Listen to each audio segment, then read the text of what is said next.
بسم اللہ الرحمن الرحیم۔ رب العالمین ارشاد فرماتا ہے 28واں پارہ سورہ مجادلہ آیت نمبر 2، الذین یظاہرون منکم من نسائہم، تم میں سے جو لوگ اپنی بیویوں سے زہار کر بیٹھیں، یظاہرون زہار کر بیٹھیں، منکم تم میں سے، من نسائہم اپنی بیویوں سے۔ زہار کا مطلب کیا ہے کہ کوئی شوہر اپنی بیوی سے ناراض ہو کر یہ کہہ دے کہ تو مجھ پر میری ماں کی مثل ہے، یعنی جس طرح میری ماں مجھ پر حرام ہے تو بھی مجھ پر حرام ہے، اسے زہار کہتے ہیں۔ یا کوئی شخص یہ کہہ دے کہ جس طرح میری ماں کی پیٹھ ہے اس طرح تو مجھ پر، یعنی جس طرح ماں کی پیٹھ کی طرف نگاہ کرنا مجھ پر حرام ہے اس طرح تو بھی مجھ پر حرام ہے، اسے زہار کہا جاتا ہے۔ زمانے جاہلیت میں اگر کوئی شوہر اپنی بیوی کو یوں کہہ دیتا کہ تو مجھ پر میری ماں کی پیٹھ کی مثل ہے یا تو مجھ پر میری ماں کی مثل ہے، اور نیت کیا ہوتی؟ حرمت کی، حرام کی، تو پھر وہ بیوی کو اس شوہر پر حرام سمجھا جاتا اور بالکل اس کے ساتھ ایسے ہی معاملہ کیا جاتا جس طرح ماں سے کوئی فائدہ اٹھانا حرام ہوتا ہے۔ تو رب العالمین نے پہلے اس برے عقیدے کی تردید فرمائی اور ارشاد فرمایا، الذین یظاہرون منکم من نسائہم، تم میں سے جو لوگ اپنی بیویوں سے زہار کر بیٹھیں، یعنی اپنی بیویوں کو اپنی ماں کی مثل کہہ بیٹھیں، ما ہن امہاتہم، وہ ان کی مائیں نہیں ہو جاتی، ما ہن امہاتہم، وہ بیویاں ان کی مائیں نہیں بن جاتی، بیوی بیوی ہی رہے گی، ماں نہیں بن جائے گی صرف کہہ دینے سے۔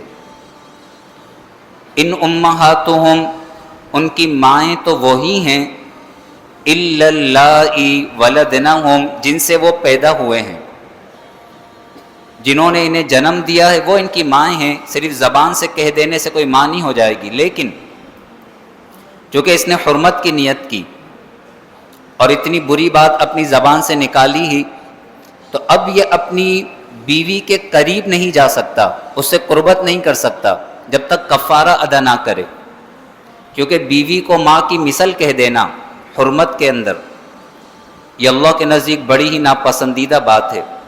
فرمایا وَإِنَّهُمْ لَيَقُولُونَ، اور بے شک وہ ضرور کہتے ہیں، منکرم من القول، بڑی ناپسندیدہ بات، منکر بڑی ناپسندیدہ بات، وزورا، اور بالکل جھوٹ، یعنی کوئی شوہر اپنی بیوی کو کہہ دے کہ تو مجھ پر میری ماں کی مثل ہے تو اس کے کہہ دینے سے وہ ماں نہیں بن جائے گی، یہ جھوٹ بات ہے، لیکن اللہ کے نزدیک ناپسندیدہ بات بھی ہے۔ وَإِنَّ اللَّهَ لَعَفُوٌّ غَفُورٌ، اور بے شک اللہ ضرور بہت معاف فرمانے والا، بے حد بخشنے والا ہے۔ یعنی یہ بات کہنے کے بعد اگر کوئی توبہ کرتا ہے اور اپنی زوجہ سے تعلقات قائم کرنا چاہتا ہے، قریب جانا چاہتا ہے، تو اب وہ توبہ کرے اور کفارہ دے۔ کفارہ کیا ہے؟ فرمایا یا تو وہ ایک غلام آزاد کرے قریب جانے سے پہلے اگر غلام میسر نہیں ہے، غلام کی طاقت نہیں رکھتا، تو پھر 2 مہینے لگاتار روزے رکھے اس بات کے کفارے میں۔ اتنی بری بات اس نے کہی کیسے؟ اپنی زوجہ سے، اپنی بیوی سے، اسے اپنے اوپر حرام کیوں کیا؟ یہ بات نہیں کہنی چاہیے تھی۔ اب چونکہ یہ بات کہہ چکا ہے اور اب یہ جانا بھی چاہتا ہے، قریب جانا چاہتا ہے، تو لازم ہے غلام آزاد کرے۔ غلام کی طاقت نہیں رکھتا تو 2 مہینے مسلسل روزے رکھے، یہاں تک کہ اگر 69 یہاں تک کہ اگر 59 روزے رکھے اور کسی وجہ سے 60واں روزہ چھوٹ گیا تو پھر دوبارہ سے 60 روزے رکھنے ہوں گے، مسلسل 60 روزے. اور اگر 60 روزے رکھنے کی بھی طاقت نہیں ہے، بیمار ہے، مریض ہے، بوڑھا ہے، طاقت نہیں ہے، تو پھر 60 مسکینوں کو کھانا کھلائے 2 وقت کا، صبح شام، یا 60 مسکینوں کو صدقہ فطر کی رقم دے دے. یہ اللہ فرماتا ہے. ارشاد فرمایا والذین یظاہرون من نسائہم، اور جو لوگ اپنی بیویوں سے زہار کر بیٹھتے ہیں انہیں اپنی ماں کی مثل کہہ دیتے ہیں. لیکن یہ بات ذہن نشین رہے کہ ماں کی مثل کہنے سے حرمت مراد ہو، کہ جس طرح ماں حرام ہے تو بھی مجھ پر حرام. اگر کوئی اپنی ماں کی مثل اس طرح کہتا ہے کہ تمہاری صورت میری ماں کی صورت سے ملتی ہے، یا تمہارا رہن سہن میری ماں کی مثل ہے، تو اس سے کچھ نہیں ہوگا.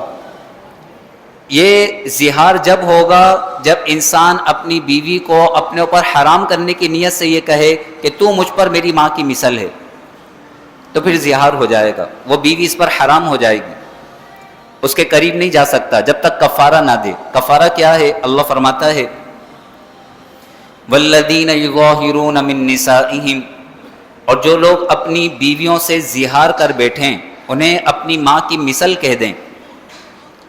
ثم یعودون، پھر وہ رجوع کریں، لما قولوا، اپنی بات سے، وہ اپنی بات سے رجوع کرنا چاہیں، اور جس پر وہ بات کہہ چکے تھے واپسی وہی کرنا چاہیں، قریب جانا چاہیں، تو کیا کرنا ہوگا؟ نمبر 1 فتحریر رقبۃ، ایک غلام آزاد کرنا ہے. من قبل ان یتماسا، ایک دوسرے کو چھونے سے پہلے، عورت کے قریب جانے سے پہلے ایک غلام آزاد کرنا ہوگا. ذالکم توعظون بی، یہ تمہیں نصیحت کی جاتی ہے اللہ کی طرف سے، یہ تمہیں نصیحت کی جاتی ہے.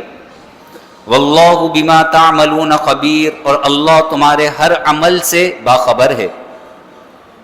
فمن لم یجد، تو جو غلام نہ پائے، جیسے ہمارے دور میں غلام نہیں ہے، غلامی کا دور نہیں ہے، کوئی غلام نہیں ہے. فمن لم یجد، تو جو غلام نہ پائے، فصیام، تو روزے رکھنا ہے، شہرین متتابعین، مسلسل 2 مہینے، شہرین 2 مہینے، متتابعین مسلسل، بیچ میں ایک روزے کا بھی گیپ نہ آئے. 30 روزے رکھے، 31 روزے رکھے، بیماری کی وجہ سے ایک روزہ چھوٹ گیا، پھر دوبارہ سے 60 روزے رکھے، متتابعین مسلسل. من قبل ان یتماسا، ایک دوسرے کو چھونے سے پہلے. فمن لم یستطیع، اور جو روزہ رکھنے کی بھی طاقت نہ رکھے، بیمار ہے، بوڑھا ہے، ضعیف ہے، روزہ رکھنے کی طاقت نہیں ہے، فاطعام 60 مسکینا، تو 60 مسکینوں کو کھانا کھلانا ہے. 60 مسکین فقیر صبح شام کا کھانا کھلانا ہے، یا پھر 60 مسکینوں کو صدقہ فطر کی رقم دے دیں. 60 مسکین، 60 کا عدد ضروری ہے. فاطعام 60 مسکینا، 60 مسکینوں کو کھانا کھلانا ہے. ذالک، یہ اس لیے ہے، اللہ یہ احکامات اس لیے بیان فرما رہا ہے، لِتُؤْمِنُوا بِاللَّهِ وَرَسُولِهِ، تاکہ تم اللہ اور اس کے رسول پر ایمان رکھو. جس کا اللہ اس کے رسول پر ایمان ہے تو اللہ کے حکم پر عمل کرنا ہوگا.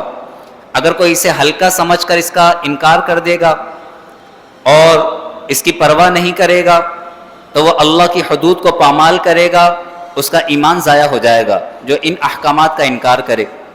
اللہ فرماتا ہے وَتِلْكَ حُدُودُ اللَّهِ، اور یہ اللہ کی حدیں ہیں. وَلِلْكَافِرِينَ عَذَابٌ أَلِيمٌ، اور کافروں کے لیے دردناک عذاب ہے. کافروں کے لیے، جس نے بھی اللہ کے اس حکم کا انکار کیا اور کہا کہ نہیں کچھ نہیں ہوتا، بس زندگی بسر کرو جیسے بسر کرنی ہے، ایسا نہیں ہے. اللہ کے نزدیک انسان کی بات کی بڑی ویلیو ہے، بڑی اہمیت ہے. اگر ایک کافر وہ دل سے کہے لا الہ الا اللہ محمد رسول اللہ تو مومن ہو جاتا ہے، مسلمان ہو جاتا ہے، زندگی بھر کی خطائیں مٹ جاتی ہیں. اسی طرح اگر کوئی مسلمان اللہ کے کسی حکم کا جان بوجھ کر انکار کر دے تو اس کا ایمان ضائع ہو جاتا ہے. بات کی بڑی ویلیو ہے، بات کی بڑی اہمیت ہے۔ اللہ تبارک و تعالی ہمیں قرآن کے احکام سیکھ کر سمجھ کر عمل کی توفیق نصیب فرمائے۔ یہ تو زہار کا مسئلہ ہے، اور زہار کا مسئلہ بیان کرنے کے بعد اللہ نے فرمایا وَلِلْكَافِرِينَ عَذَابٌ عَلِيمٌ، کافروں کے لیے دردناک عذاب ہے۔